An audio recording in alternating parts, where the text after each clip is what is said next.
Hello, friends. This is Becky with Becky Budgets, just coming on here today as it is a brand new week. And that means that I go ahead and do our weekly budget. This is going to be for August week 4. For those of you who are new to this channel, my husband and I are currently on a journey to pay off $69,000 worth of debt in order to get into our first home within the next 5 years. If that's something that you want to follow our journey on, please go ahead and subscribe to this channel. And if you hit that notification bell, you'll be notified of any content that I post. For those of you who have been here for a while, I do have a question for you all. So please stay on until the end of the video as I need some advice. Okay, friends. This week, I'm going to go ahead and budget for my husband's August 18th paycheck. He is paid weekly and I'm paid monthly. So the only income that we are expecting this week is my husband's. And I've gotten that to an average of $707. I do always put a spot for rollover and a spot for savings. And this week I actually have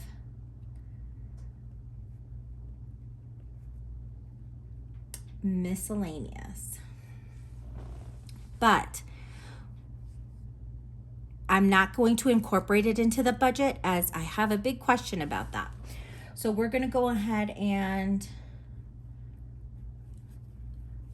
cross out rollover, savings, and miscellaneous, as we're not going to count that in this week's budget. And then we're looking at an income of $707.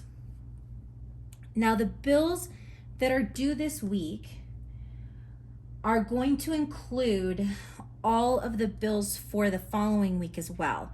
So I'm going to incorporate all the bills through the end of the month in this week. First bill is Nationwide, which is our dog's insurance, and that's due on the 21st. Our Apple subscription, which includes Apple TV, storage, and Apple Music. And I think Apple Arcade, but I don't use that feature on it. That is also on the 21st. My Slate Visa is due on the 27th. So is my husband's Amazon Prime membership. And then last but not least, my husband's phone through Apple, which is due on the 28th.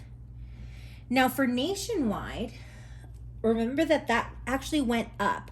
So I'm budgeting $154 for that this month.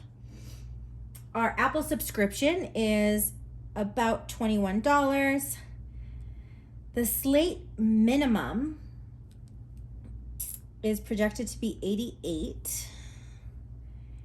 Amazon is $17. And then the Apple is $57. So when I add these 5 values together, we end up with a total of $337. And when we take that away from our income, it gives us an overage of $370. When I pull that down, as you all know, we stagger the way we fill our variable envelopes. As of now, the ones that have been met are pets, eating out, and miscellaneous.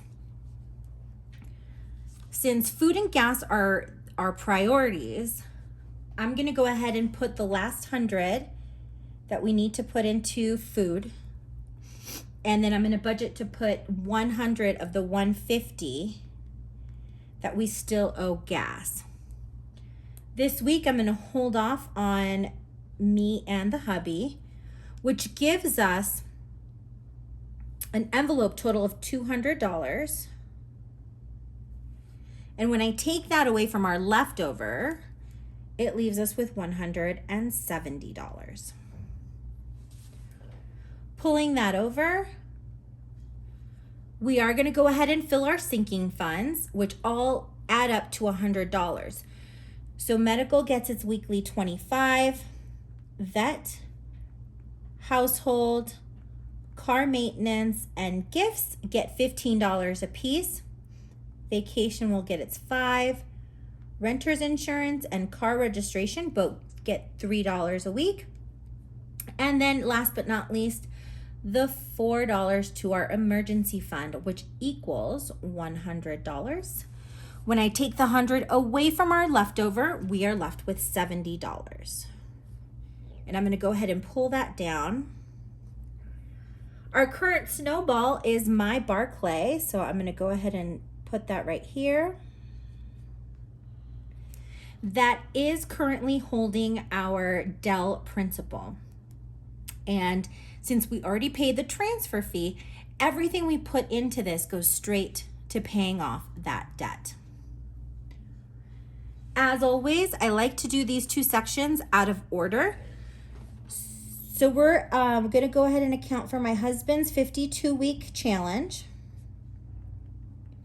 His 52-week challenge goes towards funding our moving expenses, which we're expecting for October of 2023.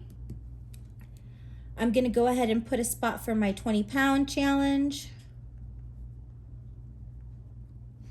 and a spot for the buffer. Now, I don't account for the 20-pound challenge or the buffer at the beginning of the week, and we're currently on week 33 of our 52-week challenge. So our savings total needs to equal $33. And I'm just kind of transferring the 33s everywhere they need to go, which means that I need to take 33 away from the 70.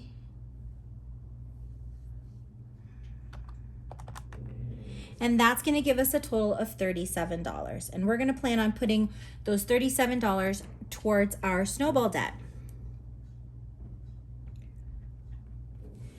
Our extra debt total is going to equal 37, which will leave us the 33 we need for the 52-week challenge. And the 33 minus the 33 equals 0. That, my friends, gets us to that zero-based budget. And what that means is that every single dollar in my budget has a purpose, which takes the guesswork out of thinking we have more money than we have and doing unnecessary spending, which got us in the predicament we are now to have to pay so much debt.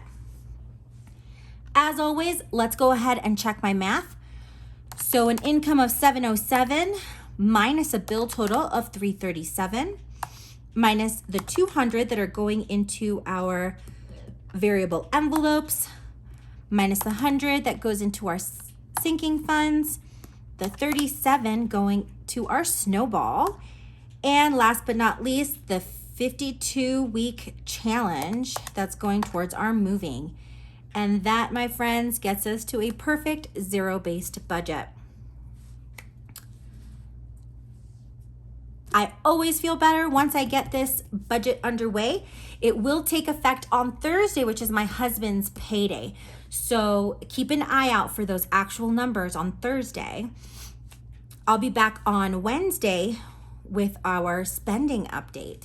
And if you've watched my shorts or seen my reel on Instagram, you noticed that it was a first, but I had a $24 overage on that, which is really exciting.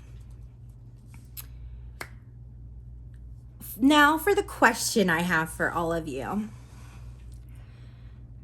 The state of Colorado actually gave us a rebate check for an overage in state taxes for the 2021 fiscal year, and we ended up getting $1,500 back.